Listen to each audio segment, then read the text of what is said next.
আমি বাংলাদেশ জামাত ইসলামী কর্তৃক উপস্থিত আছেন থানা শাখার সম্মানিত সিনিয়র নায়েব আমির, উপস্থিত আছেন সেক্রেটারি রবিউল হক এবং অন্যান্য উপস্থিত।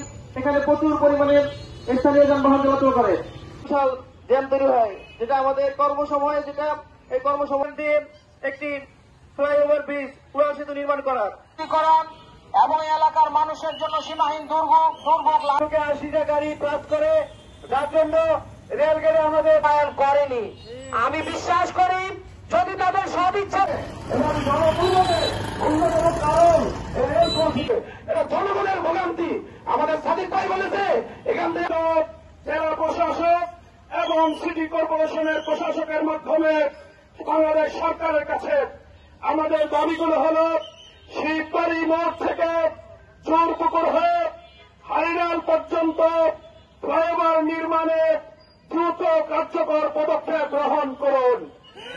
দ্বিতীয় দাবি হল রেল ক্রসিং এর দুই পাশে রাস্তা এবং ফুটপাতে অস্থায়ী কাঁচা বাজার ও ভ্রাম্যমাণ মার্কেট স্থানান্তর এবং তাদের স্থায়ী পুনর্বাসনের ব্যবস্থা করতে হবে।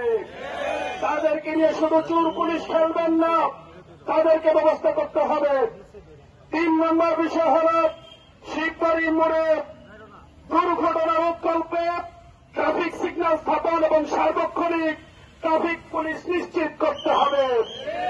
4 নম্বর দাবি হল ব্যাটারি চালিত অটোরিকশা, ভ্যান সহ অন্যান্য যানবাহনের সুষ্ঠু ব্যবস্থাপনার মাধ্যমে যানজট নিরসনের কার্যকরী এবং স্থায়ী ব্যবস্থা গ্রহণ করতে হবে।